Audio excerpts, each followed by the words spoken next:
أعوذ بالله من الشيطان الرجيم. بسم الله الرحمن الرحيم.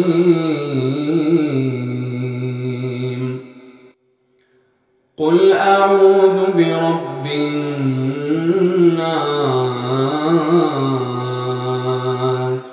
ملك الناس، إله الناس،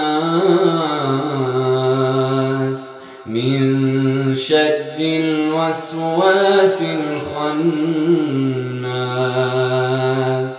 الذي يوسوس في صدور الناس من الجنة والناس.